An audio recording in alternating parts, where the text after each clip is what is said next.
Alright, in this video we will learn how to use the tools using a keyboard shortcut.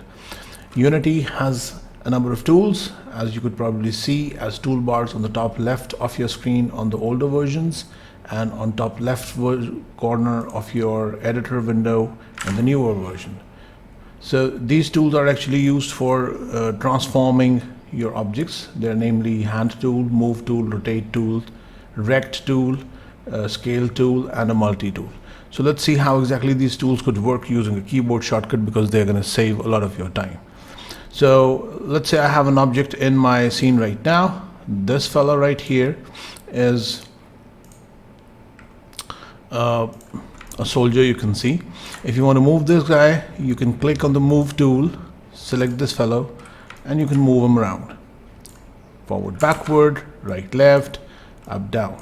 Similarly, you could use the rotate tool to rotate him around, scale tool to scale him up or down. But these tools are so regularly used that you actually need some keyboard shortcuts to save your time.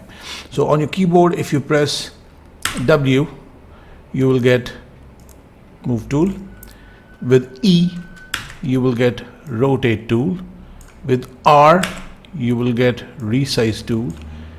And with T, you will get a rect tool, and with Y, you will get the multi-tool. Let's do this again. With Q, you go for the hand tool. It will move the whole world around. With the W, you can select an object and move this object. With E, you go to rotate tool. And with R, you go to resize, and with rect, that is T, you will get the rect tool, but it will not do much with the 3D objects.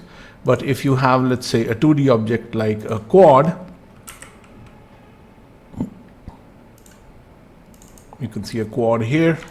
So for this quad, I could use the rect tool. So with W, you're using move. With T, you're getting rect. So you're getting these handles on the corners to resize the rectangle. So this rect tool is used there. And if I go back to my soldier and press Y, this is going to give me a multi-tool, which is move as well as rotate as well as resize at the same time with the same tool. So this is how you could use Q, W, E, R, T, Y to speed up your work in Unity. Hope this video was useful for you.